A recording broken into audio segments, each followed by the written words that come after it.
Mesdames et messieurs, bonjour et bienvenue presque en direct du Red Bull Ring à Spielberg pour cette... ce cheveu-là va m'embêter, je sais pas pourquoi je le sens. Pour ce sprint de ce Grand Prix d'Autriche 2024 de Formule 1, j'espère que vous êtes toutes et tous très bien. Bon, j'espère que vous êtes prêts à passer votre repas du midi devant devant un Grand Prix sprint, devant une course au sprint. C'est franchement, j'aurais pas pu rêver mieux. Tu vois, je vais jeûner, je vais faire le Ramadan. Ok, je m'arrête là, je vais avoir des soucis sinon. Bonjour Hervé, bienvenue à toi. Je vais très bien. Et j'espère que tu vas bien aussi. Donc on va commencer par faire un petit point au classement du championnat du monde. Et bien écoutez, Max Verstappen est en tête de ce championnat avec 219 points, 69 points d'avance sur Lando Norris qui est deuxième, 150 points. Il a passé Charles Leclerc qui se retrouve désormais troisième lors du précédent Grand Prix, un 19 à 10 qui lui permet de prendre 2 points d'avance. Et donc bien évidemment la deuxième place, 116 pour Carlos Sainz, quatrième, 111 pour Perez, 87 pour Piastri, 81 pour Russell, 70 ensuite pour Hamilton 8ème, 41 pour Alonso un peu dans un no man's land 9ème, 19 pour Tsunoda, 17 pour Stroll, 9 pour Ricciardo, 6 pour Hülkenberg et pour Oliver Biermann, 5 pour Gasly, 3 pour Esteban Ocon, 2 pour Alexander Albon et 1 pour Kevin Magnussen, n'ont pas marqué de points. La Williams de Logan Sargent et le Sauber de Joe et Bottas. En ce qui concerne le championnat constructeur, 330 points pour Red Bull, 60 points d'avance sur Ferrari qui en a marqué donc 270, 29 à 18 lors du dernier Grand Prix qui permet à Red Bull de encore construire eh bien l'écart. Troisième, on retrouve McLaren avec 237 points qui s'est rapproché 25 à 18 lors du dernier Grand Prix. Ça permet donc un petit rapprochement, plus que 33 points d'écart entre les deux écuries dans une bataille pour la deuxième place qui pourrait être tout à fait intéressante. 151 points ensuite pour Mercedes 4ème dans un no man's land total. Tout comme Aston Martin qui perd de plus en plus de terrain sur ses 4 premières écuries. Donc est à 58 points. 28 points ensuite pour Racing Bulls confortablement 6ème. 8 points pour Alpine, 7 pour Haas et 2 pour Williams. Les deux Sauber. Les Sauber sont la seule écurie à ne pas encore avoir marqué de points. Voilà. Oula non, pas encore ça. Un petit mot donc sur le dernier Grand Prix. C'est Verstappen qui s'est imposé donc en Espagne devant Norris, 3 Hamilton, 4 Russell, 5 Leclerc, 6 Sainz, 7 Piastri, 8 Perez, 9 Gasly, 10 Ocon. En dehors des points, Hülkenberg qui avait pris 5 secondes de pénalité à un tour. Alonso, Joe, Stroll, Ricciardo, Bottas, Magnussen, Albon et Tsunoda qui avait pris 5 secondes de pénalité. Et à 2 tours, Logan Sargent, un Grand Prix qui s'était déroulé sans accroc, pas de drapeau jaune et pas d'abandon. Comme vous pouvez le voir, le meilleur tour en course qui était revenu à Lando Norris avec un chrono d'une 17:115. Voilà. Oui, bonne nouvelle, reste... oui, tout à fait, Pierre Gasly reste chez Alpine. Effectivement, on a eu l'information en début de... juste avant ce Grand Prix. L'autre vraie nouvelle, c'est la rumeur d'un Carlos Sainz qui irait chez Alpine. Donc, affaire à suivre, voilà. On peut avoir un duo de pilotes tout à fait intéressant chez Alpine. Après, est-ce que ça aurait pas été mieux pour Sainz peut-être de rejoindre le projet Audi? Je ne sais pas. Après, ce qu'on voit par contre, c'est que Briatore fait bouger les choses, puisque s'il va chercher Sainz, c'est quand même vraiment pas mal. Voilà. Un petit mot sur ce Grand Prix d'Autriche, c'est donc la 37e édition du Grand Prix d'Autriche. Depuis 1950, 4 circuits utilisés, le circuit de Zeltweg qui était un ancien aérodrome de la Seconde Guerre mondiale qui a été eh bien transformé en circuit automobile organisé par des passionnés de Formule 1 en 1964. Et faudra attendre eh bien, en 1970 pour qu'on ait un circuit, on va dire, permanent pour accueillir le Grand Prix d'Autriche. Et il l'accueillera donc en 1970 et ce jusqu'en 1987. C'est bien évidemment l'Österreichring qui est entre guillemets encore utilisé aujourd'hui. L'Österreichring, c'est la base qu'on connaît du Red Bull Ring aujourd'hui. Alors le Red Bull Ring est beaucoup plus court que l'Österreichring, même si on voit encore, si vous regardez notamment sur Google Maps, on peut voir encore bien une petite partie de l'ancien tracé de l'Österreichring. C'est ça qui est assez drôle à voir. Et puis donc ensuite, en 87, eh bien, on aura la fin de l'Österreichring. Il sera rénové et voilà, raccourci et deviendra le fameux A1 Ring qui a été utilisé de 97 à 2003, seulement 6 éditions au A1 Ring. Donc fin des 90, début 2000, et puis ensuite à nouveau rénové. Et cette fois-ci, il prendra le nom de l'écurie qui venait de sortir de 4 titres de champion du monde pilote. Je vais en parler de Red Bull, et donc deviendra le Red Bull Ring et accueillera le Grand Prix d'Autriche. Et accueille le Grand Prix d'Autriche depuis 2014 sans interruption, même pendant les années de monétisation virus. Le record du tour ici, une 0,2939, c'était par Bottas en 2020. Le record du tour en course, une 0,5619, c'était par Sainz également en 2020. Le hot lap de ce circuit de on-board avec la Sauber de Valtteri Bottas. Nous voilà dans ces derniers virages avec les petites bandes de gravier qui ont été ajoutées, vous savez, pour éviter les soucis de track limits qu'on a vu l'année dernière. Nous voilà dans cette ligne droite descendante DRS enclenchant. On va venir freiner ici à 100 mètres pour ce premier virage, le virage Castrol. Attention à ne pas sortir trop large. Un circuit avec beaucoup de dénivelé. Une sorte de petit toboggan au final, on peut le dire. On arrive ensuite donc ici avec le deuxième virage qui n'est pas tout à fait un vrai virage, freinage à 100 mètres pour ce troisième virage, le virage Rhenus, qui est un virage très lent et en plus en dévers, donc attention à ne pas perdre derrière de sa monoplace, c'est assez facile. Voilà ici ensuite dans cette sorte de back straight DRS enclenché. On va venir freiner ici juste en dessous de ce panneau pour le virage 4, le virage Schloss Gold. Un point chaud de ce circuit au niveau des dépassements. On accélère ici ensuite avec une portion plutôt rapide dans ce secteur 2.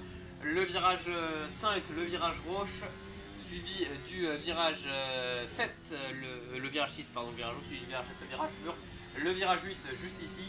Et puis on arrive sur ces deux fameux derniers virages, le virage 9 et le virage 10. Le virage 9, le virage Jochen Rindt en hommage au premier champion du monde autrichien de Formule 1. Et ce 10e et dernier virage, on revient dans cette ligne droite descendante, on enclenche le DRS, on franchit la ligne et on termine ce tour sur ce circuit du Red Bull Ring, un circuit de 4 km 318 qu'il faudra parcourir 71 fois. Et bien aujourd'hui, 71 fois demain, 9 virages, 7 à droite, 2 à gauche pour 7 points de freinage. Le premier virage de 310 mètres de la pole position, le putain fait 242 mètres, la plus longue ligne droite, sa ligne droite descente, elle fait 950 mètres, 70% du tour à plein gaz, 17% en freinage. Voilà.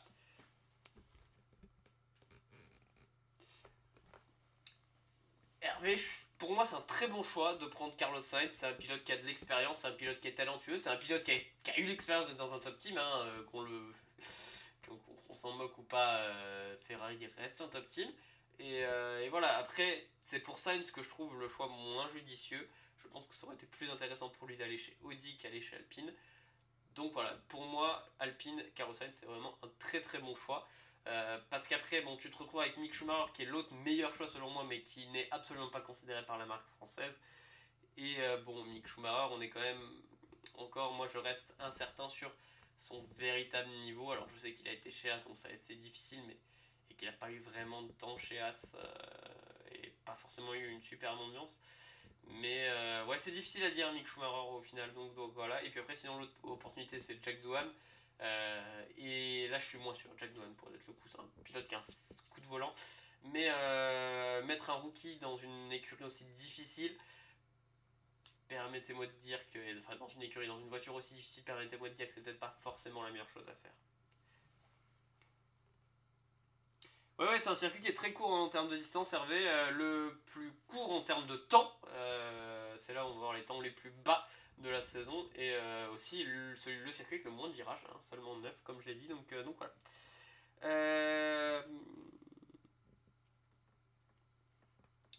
Il n'a pas fait beaucoup de podiums chez Ferrari. Charles Leclerc, on n'a pas fait tant que ça non plus. Enfin, j'ai envie de dire, quand t'as Red Bull, qui pendant une année, quasiment quand Perez fonctionnait à peu près, faisait des doublés à toutes les courses. Après, il reste forcément qu'une marche sur le podium. Et là, j'ai envie de dire, il y avait la bataille avec Leclerc. Il y avait les Mercedes qui étaient un peu là de temps en temps. Voilà, j'ai envie de dire.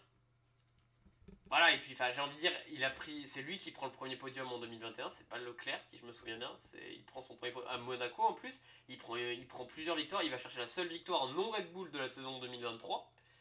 Donc j'ai envie de dire, pareil, là il va chercher la première victoire non Red Bull de la saison. Voilà. Un petit mot sur la gamme de pneus chez Pirelli, c'est la gamme la plus tendre, C5, C4, C3. Première séance d'essai libre un petit peu, donc sur la seule séance d'essai libre. C'est Verstappen qui a fait le meilleur temps devant Piastri, 3 Leclerc, 4 Sainz, 5 Hamilton et 6 Esteban Ocon. On parlera des rendez-vous sportifs de ce samedi un petit peu plus tard. Il est à 11h55, le sprint qui va démarrer à midi. Voilà. Écoutez, que dire de plus, Si, on va peut-être se diriger vers cette grille de départ. Hein.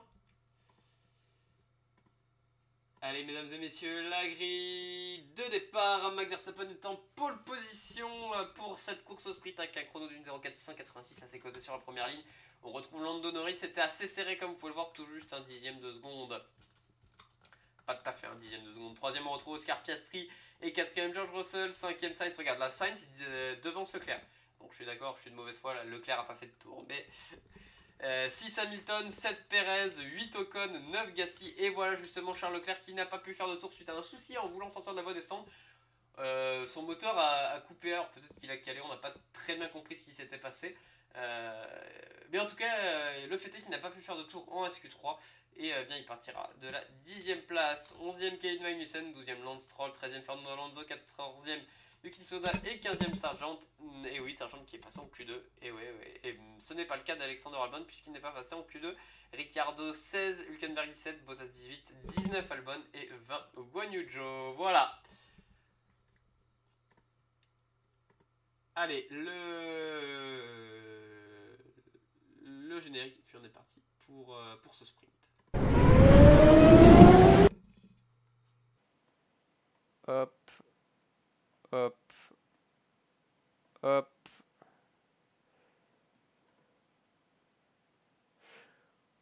Ouais, je suis un peu malade, il est vrai, je suis un peu malade. Mais t'inquiète, je peux commenter, hein, c'est 3 fois rien, un petit rhume.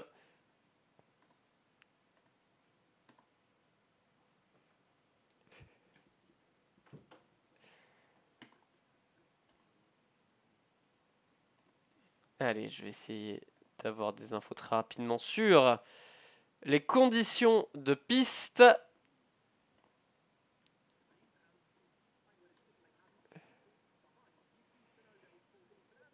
Alors, voilà.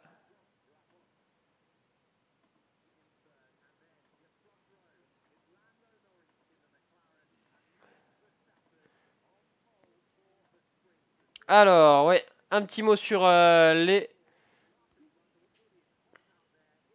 Ouais, pour un rhume, je vais pas aller voir mon médecin, pas besoin.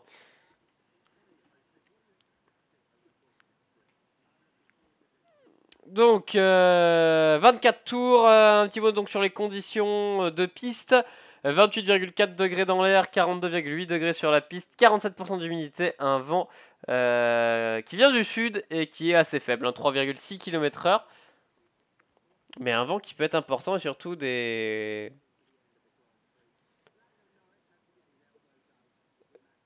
Et surtout, oui, donc des conditions qui peuvent changer assez rapidement puisqu'on est dans les montagnes autrichiennes, je rappelle dans les Alpes autrichiennes.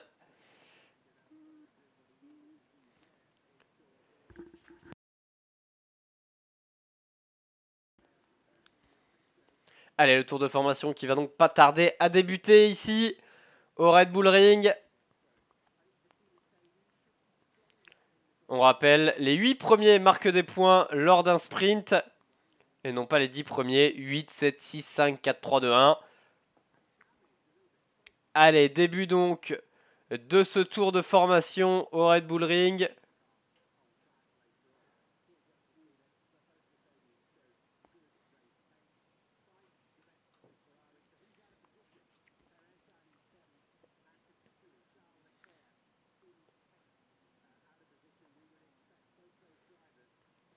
Alors, tous les pilotes partent en médium hein, pour ce sprint et devraient faire l'intégralité de ce sprint en médium, bien sûr. Risque de pluie à 0%. Je tiens à le préciser quand même.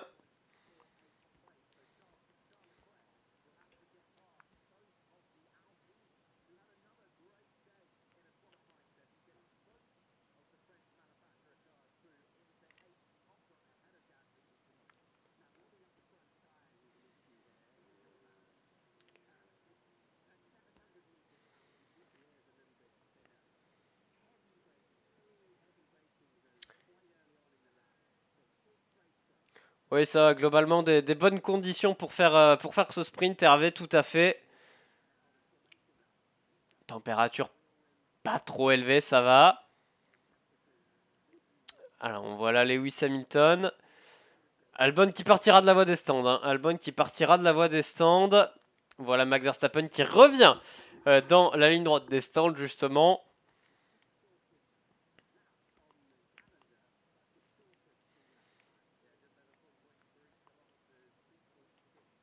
Allez, Max Verstappen qui va retourner se positionner en pole position. Le sort en est jeté. Fermez les yeux, écoutez ma voix. Et on va vivre le départ de ce sprint à l'extinction des feux.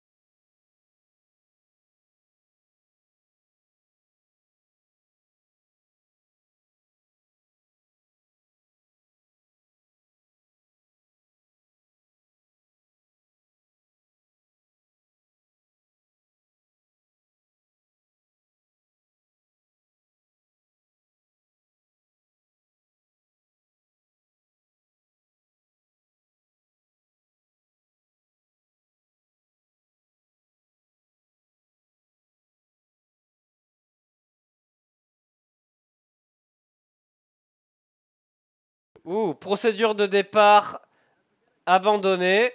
Nouveau tour de formation. Il s'est passé quelque chose. Il n'y a pas de drapeau jaune. Mais alors peut-être que pas de pilote non plus qui lève les bras. Donc peut-être qu'on a pris trop de temps pour faire cette procédure de départ. En tout cas, on va avoir un nouveau tour de formation. Donc un tour de course en moins. On n'aura plus que 23 tours. Est-ce qu'on n'aurait pas un pilote qui aurait calé? Non. Non, non, personne n'a calé. Est-ce que c'est Albon peut-être qui n'était pas prêt à la sortie des stands?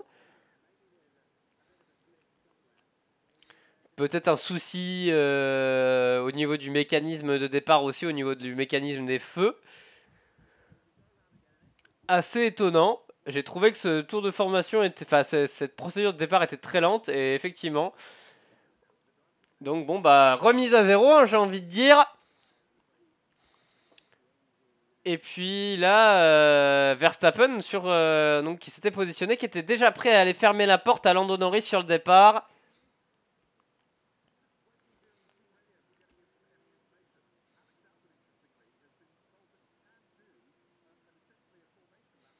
On va prier demain pour que la météo soit la même. On va avoir un petit peu de pluie de temps en temps. Alors je suis d'accord, c'est pas très plaisant pour les pilotes, je pense, la pluie. Quoique après, pour ceux qui... Il y a des pilotes qui aiment piloter sous la pluie.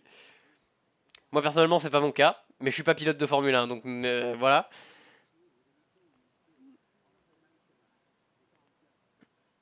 Mais globalement, j'aime pas piloter sous la pluie sur les jeux vidéo ou quand je vais faire du karting.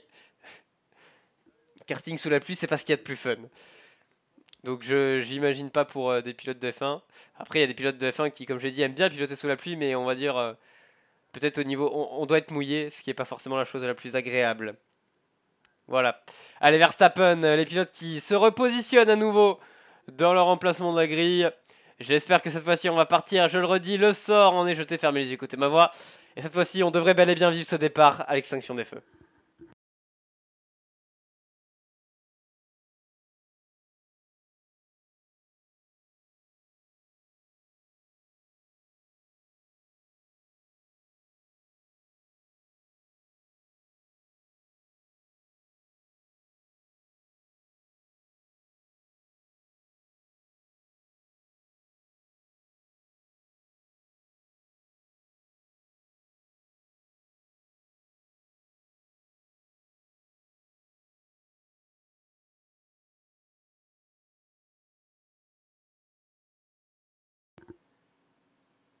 C'est parti pour ce sprint en Autriche. Cette fois-ci, les lumières se sont bien allumées, se sont bien éteintes. L'excellent envol d'Oscar Piastri et de Max Verstappen. Norris qui est un peu resté dans les starting blocks. Là, on a une Mercedes qui se défend sur la Ferrari. Ou du moins une Ferrari qui attaquait à l'extérieur. Non, non, c'était Russell qui défendait sur Sainz. Pas eu de mouvement au départ, j'ai l'impression, alors que là, c'est Piastri et les deux McLaren à la bataille. On va avoir peut-être un 3 de front entre les deux Mercedes et la Ferrari de Sainz.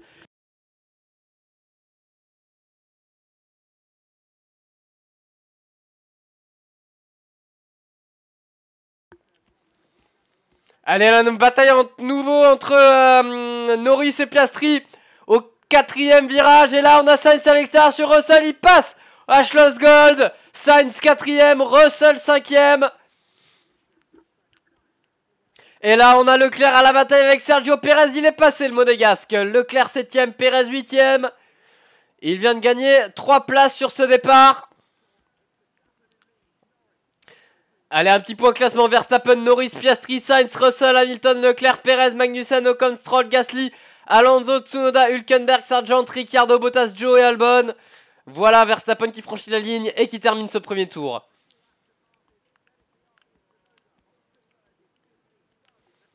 DRS bien évidemment activé par la direction de course.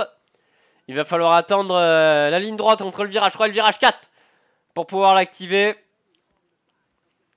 Pour les pilotes, étant bien évidemment à moins d'une seconde du pilote devant. Et c'est le cas de Lando Norris qui n'est qu'à 4 dixièmes de Max Verstappen.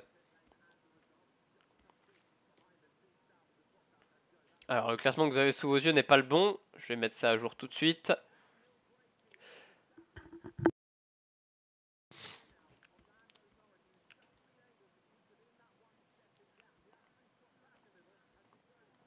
Leclerc remonte vite, tout à fait Hervé. Gagné 3 places sur ce départ. Norris qui a déjà du mal à suivre le rythme de Verstappen. Il a resté tout juste dans cette fenêtre des 1 seconde après la back straight. Et voilà Max Verstappen. Le peloton.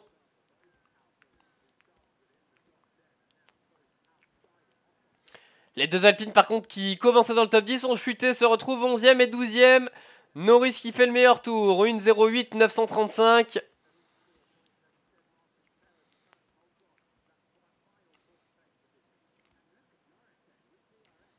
Et là Norris il était très proche au niveau du virage 3, par contre il se met peut-être en danger au niveau de son coéquipier Oscar Piastri qui a failli être opportuniste à l'intérieur de ce virage 3.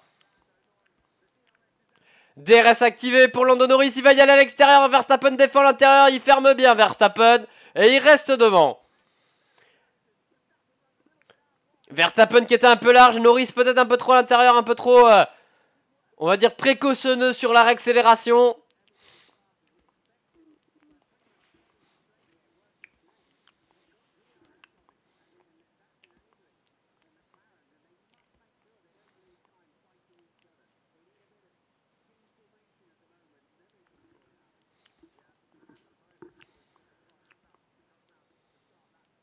Allez, on va démarrer le 4ème tour de ces 23 5 dixièmes, une demi-seconde entre Verstappen et Norris, avec le DRS bien évidemment cette ligne droite des stands.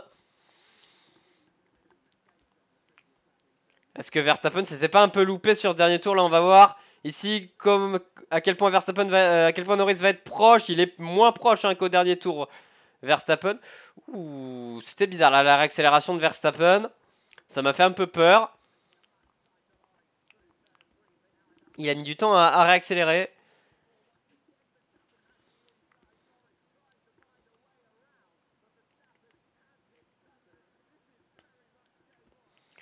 Et là, on peut le dire, game on pour la victoire de ce sprint entre Verstappen et Norris. Est-ce que Norris va pouvoir être capable de mettre la pression sur Verstappen durant les 23 tours de course? Ou du moins les 20 tours de course restants encore.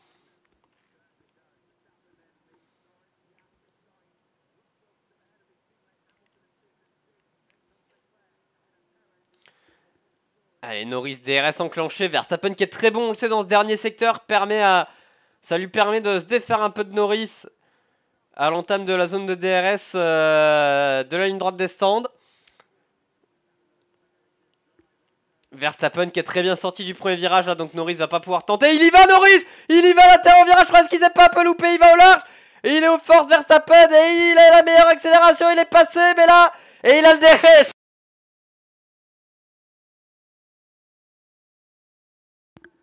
Verstappen qui va à l'intérieur au virage 4, c'est beau. Et Piastri qui va en profiter également pour passer son coéquipier. C'est roue dans roue, c'est roue dans roue. Attention ici au virage 6. Non, Piastri à l'extérieur. Et Piastri est passé sur Norris. Norris qui a donc perdu de place. Verstappen 1, Piastri 2, Norris 3. Un peu trop impatient là, Lando Norris.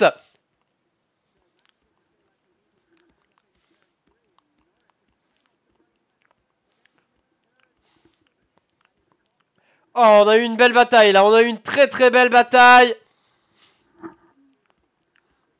Norris en plus qui avait le DRS mais dans la ligne droite entre le virage 3 et le virage 4. Mais Verstappen qui réussissait à tenir.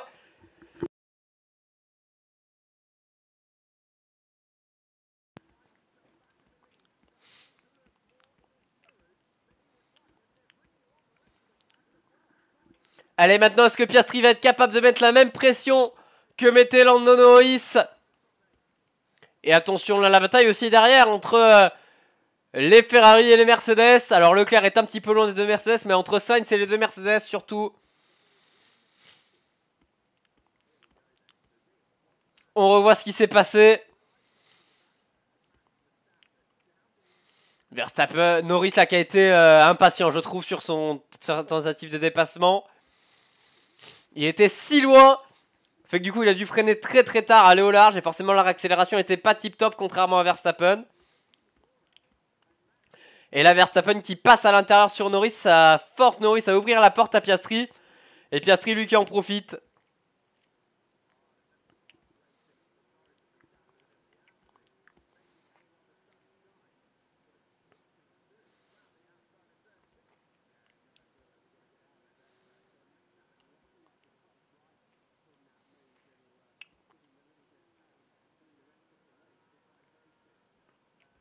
Allez, 7ème tour sur 23, on écoute Verstappen à la radio. Alors Verstappen qui monte un peu trop sur les vibreurs, je crois. C'est de ça dont il se plaint.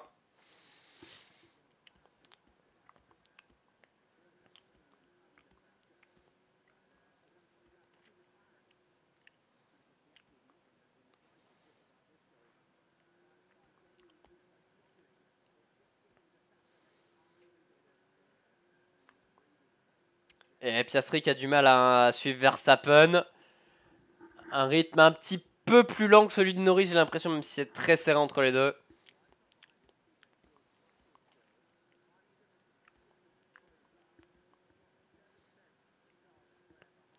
Allez, la bataille entre les deux Mercedes et les deux Ferrari, comme je le disais.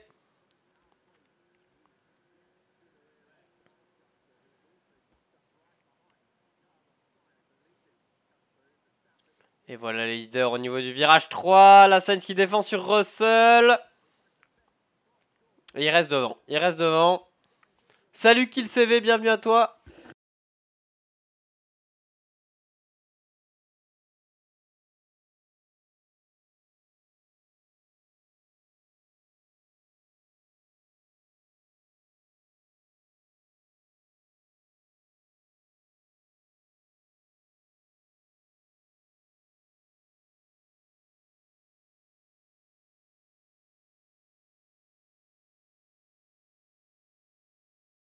Attendez 30 secondes.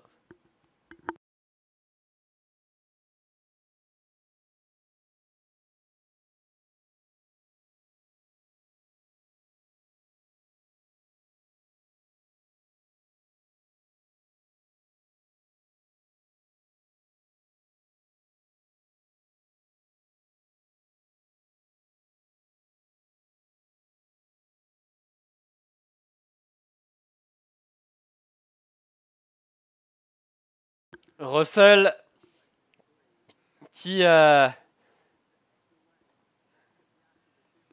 passé sur Sainz dans la back straight avec le DRS.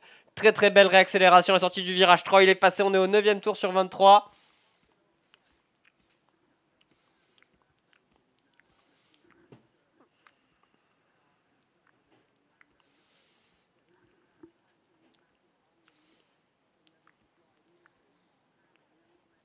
Et là, semblerait que Verstappen ait créé un petit écart avec Piastri.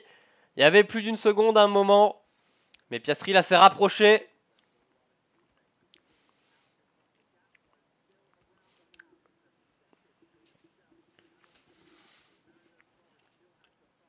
Alors Alonso et Norris qui ont eu des chronos supprimés pour track limit. Norris qui a toujours le meilleur tour en course.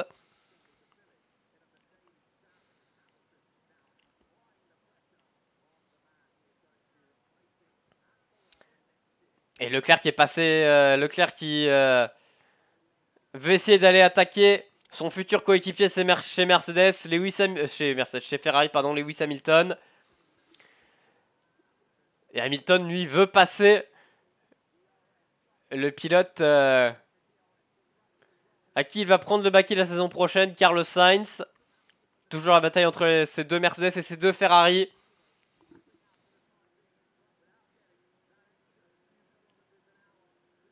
Ah d'accord, le driver tracker et la data channel qui coupe sur la F1 TV. Pourquoi pas?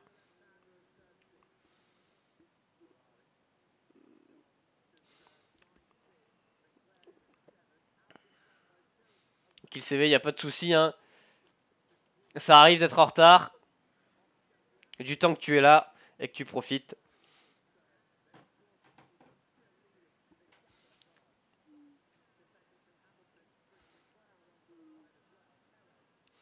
Bon, j'ai mon driver tracker et ma data channel qu'on coupé, donc c'est pas très pratique sur la F1 TV. Merci les gars.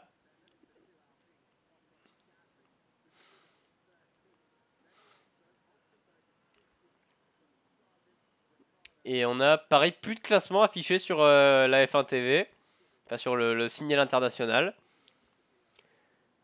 Il y a un souci au niveau de la production là, je crois.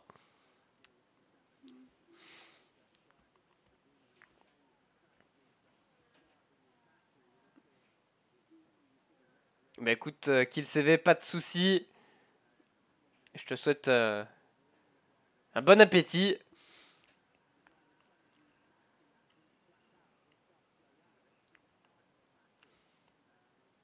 Et puis j'espère te retrouver cet après-midi pour les qualifs à 16h.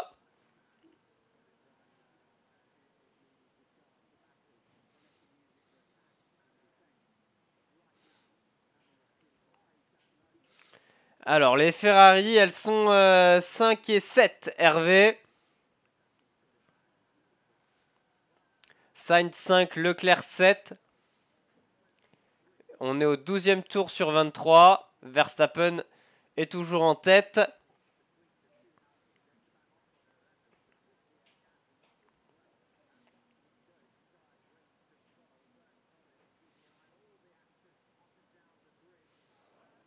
Alors que la Gasly va peut-être y aller sur son coéquipier Esteban Ocon au virage 3. Non, il n'y est pas allé. Avec le DRS, on aurait pu.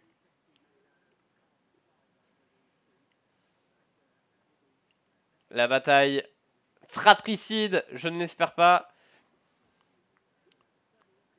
entre les deux coéquipiers chez Alpine.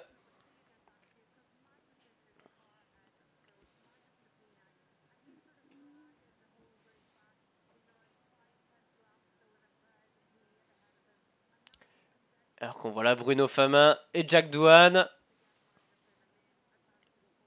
dans le box Alpine.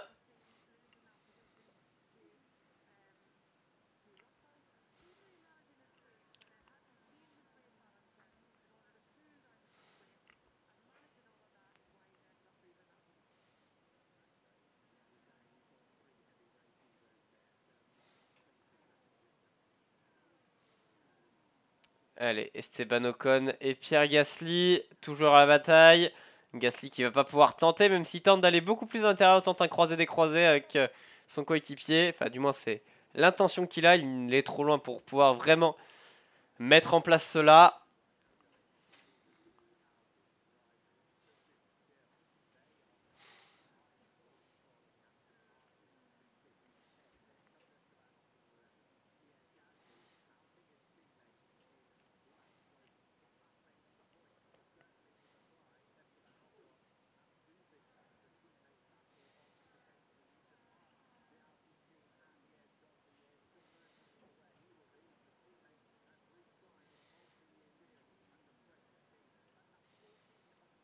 14e tour sur 23.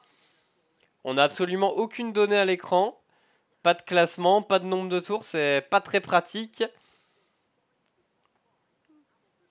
Je sais pas si c'est le cas que sur la F1 TV ou si c'est le cas aussi peut-être sur ceux qui regardent sur Canal+, s'il y en a dans le chat, je ne pense pas.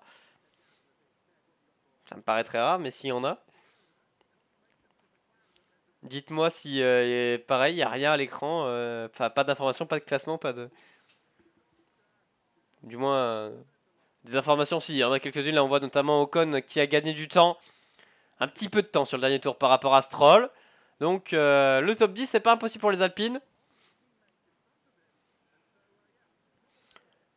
Des rumeurs qui courent que Mercedes... Non, non, non, que Verstappen irait chez Mercedes, ouais, Jos Verstappen, hein, c'est... Non mais ces rumeurs là ça fait longtemps qu'elles existent. Ça fait longtemps qu'elles sont démenties. Ça fait longtemps que honnêtement moi j'y crois pas. J'y crois pas jusqu'en 2026. C'est-à-dire à partir de 2026, je commencerai à y croire. Jusqu'en 2026, c'est niet.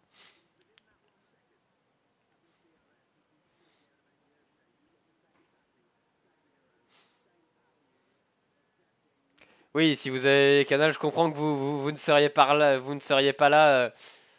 Vous préférez regarder Canal. Je comprendrai bien sûr qu'il sait. Je m'en doute bien. Et de toute façon, c'est le but, hein, c'est de pouvoir proposer une alternative gratuite à Canal. Gratuite et légale. Bon, forcément sans les images, mais...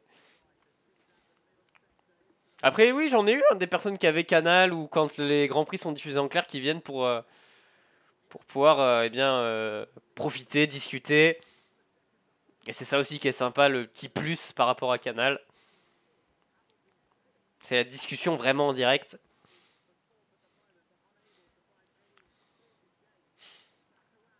Allez, Norris, Verstappen qui a vraiment creusé l'écart avec les deux McLaren. Maintenant, la bataille va plus être pour la deuxième place sur le podium. Est-ce que ce sera pour Piastri ou est-ce que ce sera pour Norris?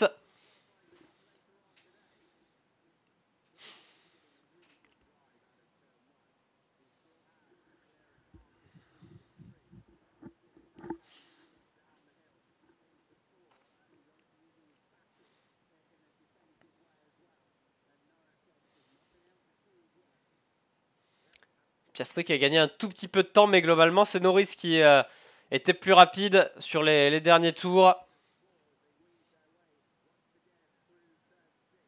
Oui, pour les années à venir, oui, effectivement. Après 2026, je veux effectivement bien croire que y ait... Et encore, tu vois, ça me paraît loin pour en discuter vraiment, tu vois.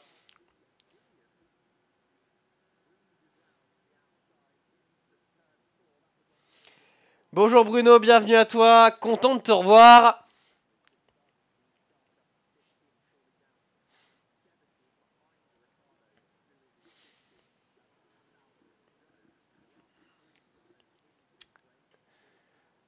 Allez, on est concentré, stressé, même on peut dire, dans le box McLaren.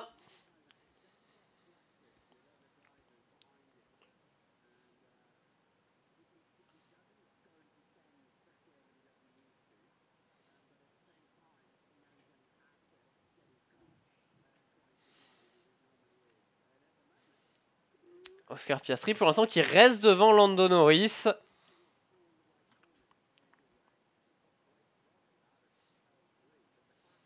On est au 17e tour sur 23. Reste 7 tours.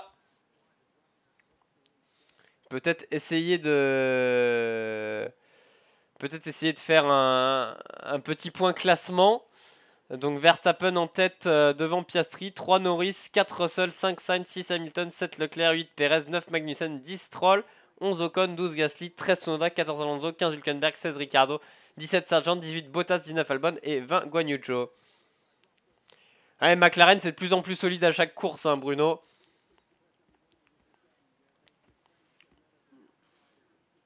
Et par contre, ce qui est assez impressionnant d'autre part, c'est la descente aux enfers d'Aston Martin. Alors j'avais envie de dire que je m'y attendais un peu en début de saison, où je savais que en fait le début de saison 2023 ils avaient un avantage considérable. Ils n'avaient pas su capitaliser dessus. Alors là, maintenant qu'ils allaient pas, maintenant qu'ils ont plus cet avantage considérable, j'avais du mal à voir comment le navire allait pas sombrer. Bah, effectivement, j'ai eu raison. Mais il y a des rumeurs qui enverraient Adrian Newey chez Aston Martin, hein, je rappelle. Notamment, on sait qu'il y a un lien qui existe. Bon, déjà, il a visité l'usine Aston Martin euh, F1, donc il y a pas longtemps. Une petite visite privée. Et puis, on sait qu'il a un lien avec Aston Martin puisqu'il a développé la fameuse Aston Martin Valkyrie, la voiture de route, qui est censée faire concurrence à l'AMG, la Mercedes AMG Project One.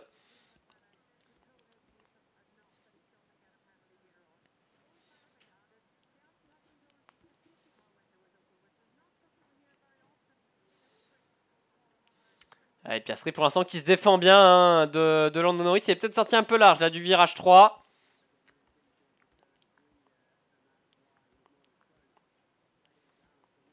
Et Lando ne pas refaire la même erreur, ne pas être à nouveau impatient. Ouais, McLaren, je les vois mal bloquer la première ligne. Hervé, cet après-midi en qualif, Red Bull, Verstappen avait l'air quand même avait l'air quand même d'avoir un tout petit truc en plus qui leur permettait d'être devant. Donc bon, on va voir bien sûr, mais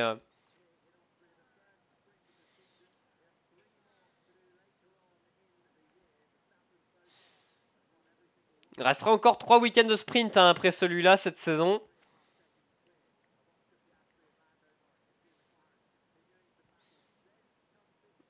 Il doit y en avoir un au Qatar de mémoire. À Las Vegas. Et au Brésil, je dirais, vraiment fin de saison. Non, il doit y en avoir un autre en Europe. Quoique, je vais vérifier, là j'ai un gros doute, attendez.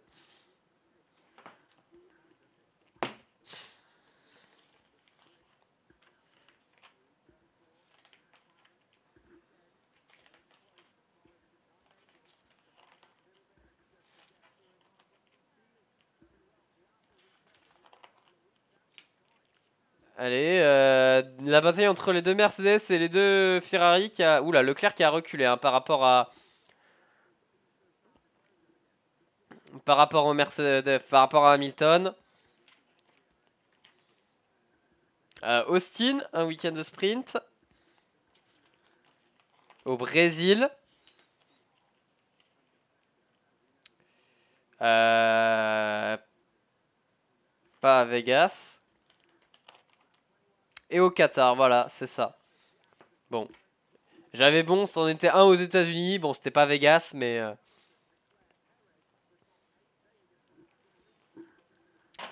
Le top 8, je rappelle, hein, c'est le top 8 qui marque des points. Je rappelle à quoi il ressemble pour l'instant. Verstappen, Piastri, Norris, Russell, Sainz, Hamilton, Leclerc et Perez. Les 4 top écuries.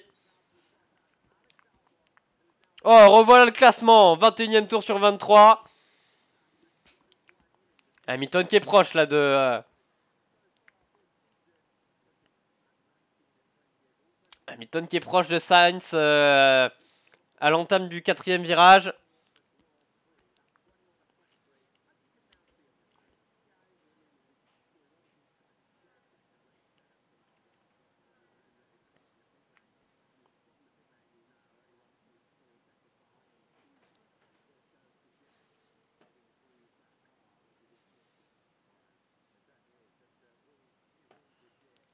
Alors là, on revoit Nico Hülkenberg qui est... Oula, qui a fait une erreur au niveau du... Il a bloqué au freinage en tentant un dépassement assez osé. C'était avec Daniel Ricciardo. Et alors là, on revoit Fernando Alonso. C'était avec Alonso qui se bataillait Hülkenberg. Ça a forcé Alonso à aller au large, mais en plus, il y avait Ricciardo qui était là. Ok.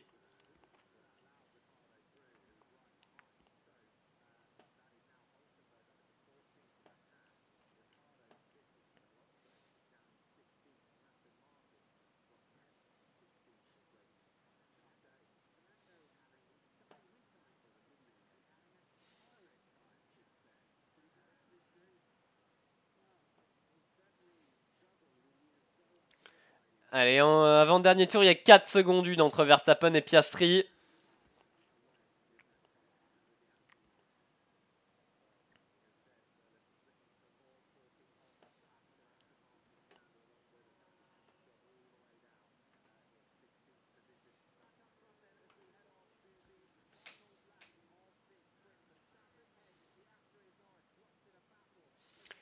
Ouais, Alonso est un très bon pilote qui fait des miracles dans des voitures de on sait, on a l'habitude. Mais Alonso, il a des limites quand même dans le sens où bon.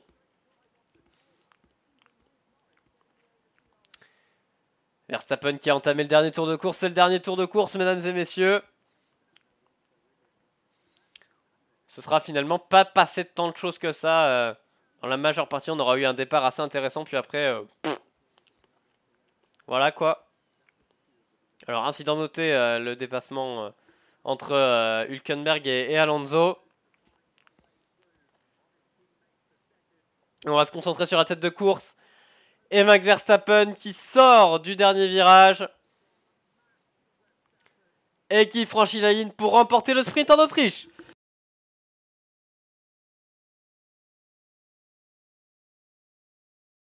Les deux McLaren derrière, Piastri devant Norris.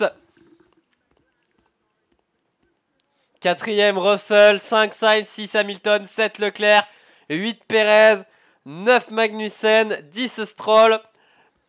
En dehors du top 10, Ocon, Gasly, Tsunoda, Hülkenberg, Ricciardo, Alonso, Sargent, Albon, Bottas et Joe Norris qui fait le meilleur tour en course.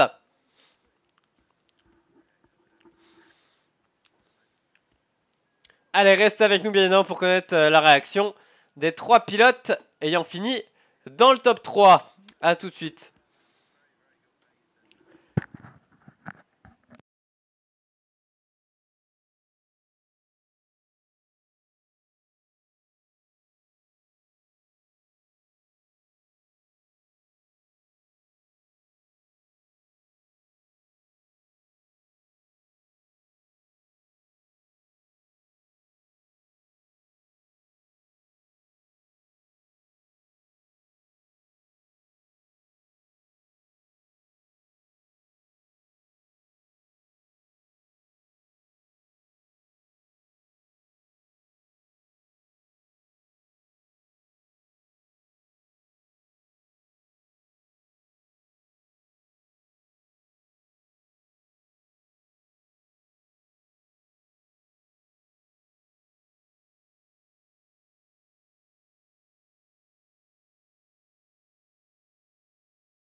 Bien, de retour, Verstappen, Red Bull qui peuvent être heureux avec cette victoire en sprint à domicile.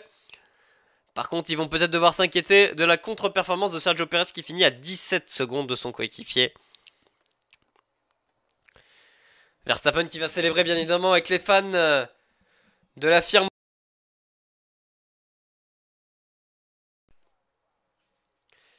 Mais aussi avec le contingent néerlandais présent ce week-end.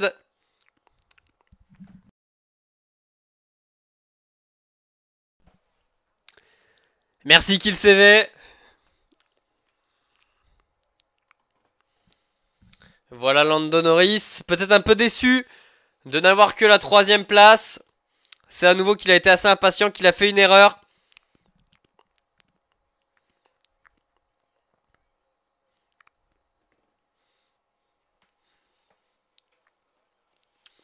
McLaren est aussi fort que Red Bull, je dirais plus McLaren a une bien meilleure voiture que Red Bull. A une meilleure voiture que Red Bull aujourd'hui. Mais Verstappen est le meilleur pilote sur la grille, donc. Et l'écart est pas si énorme que ça entre les McLaren et les Red Bull, ce qui fait que Verstappen peut encore eh bien, être devant les McLaren.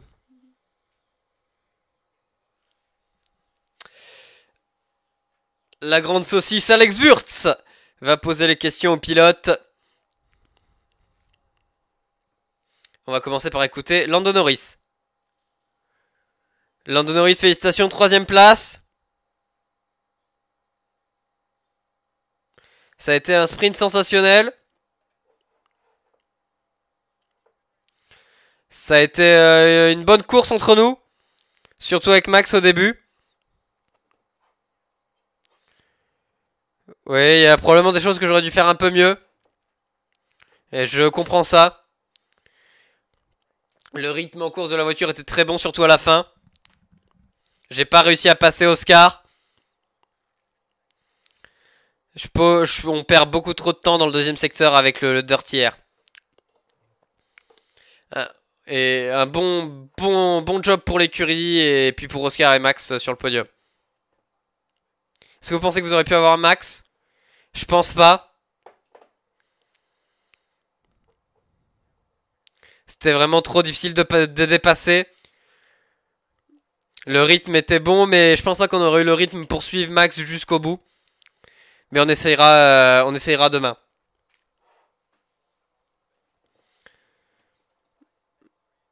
Je pense que vous avez averti vos collègues avec la pression que vous avez mis. Parlez-nous de ce move agressif que vous avez fait au virage 3.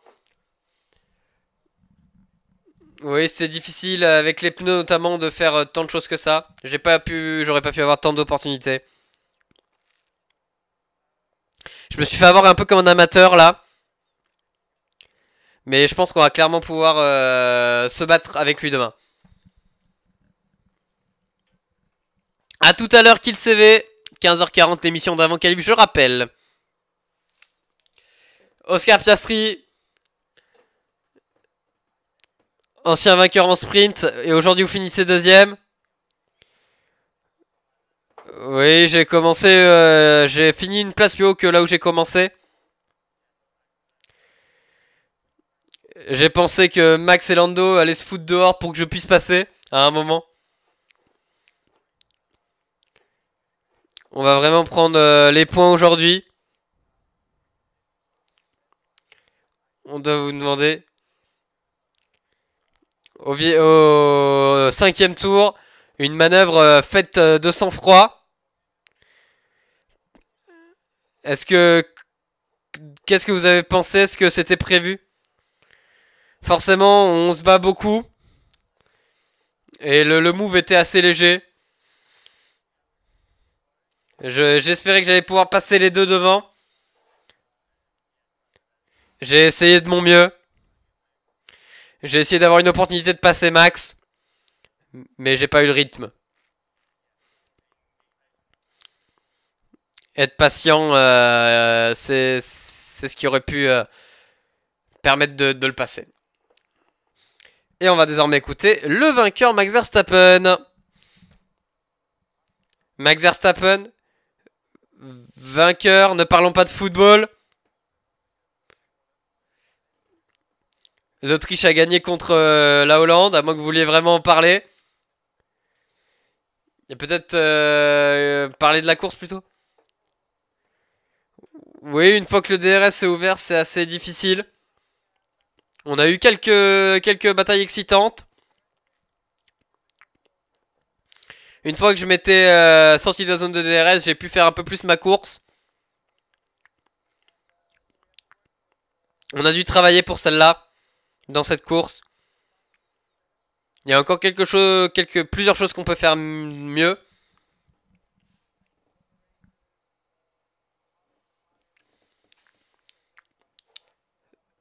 Ça va être intéressant de voir comment ça va évoluer. Vous avez forcément appris des choses pour demain. Vous avez parlé de soucis de récupération d'énergie cinétique. C'est juste parce qu'ils sont dans le DRS. Et ils se rapprochent, donc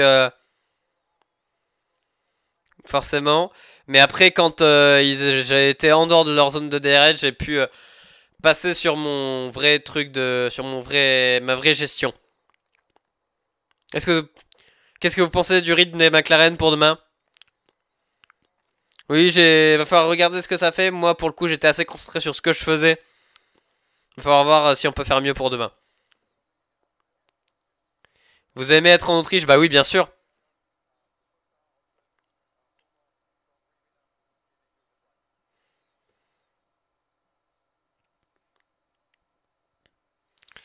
Gerhard Berger qui a donné la plaque du vainqueur du sprint à Max Verstappen. Voilà donc pour ce sprint en Autriche.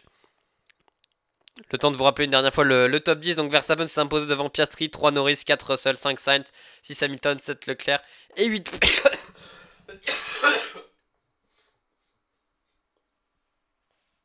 Excusez-moi. Donc, et donc 8 Perez, 9 Magnussen et 10 Stroll. Voilà donc pour ce sprint. On se donne rendez-vous un peu plus tard dans l'après-midi, 16h pour eh bien, les qualifs, les véritables qualifs pour la course de dimanche. Et sinon, je vous souhaite eh bien, écoutez, un bon appétit pour ceux qui ne sont pas encore partis manger. Et sinon, eh bien, écoutez, je vous souhaite un bon début d'après-midi. Et à très bientôt. Merci de votre fidélité. À bientôt. À tout à l'heure.